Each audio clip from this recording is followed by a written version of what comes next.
Vatandaşlarımız, yangın riskinin arttığı günlere giriyoruz. İçinde bulunduğumuz sıcak ve kurak günlerde orman yangını riski oldukça yüksektir. Lütfen ormanlık alanlarda ve yakınlarında ateş yakmayınız. Anız yakmayınız. Sigara izmariti atmayınız. Cam ve benzeri yangına sebep olabilecek atıkları doğaya bırakmayınız. Duman ya da yangın gördüğünüzde vakit kaybetmeden 112 acil çağrı merkezini arayarak yetkililere bilgi veriniz.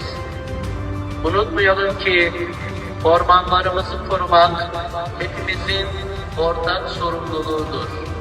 İlanen duyurulur.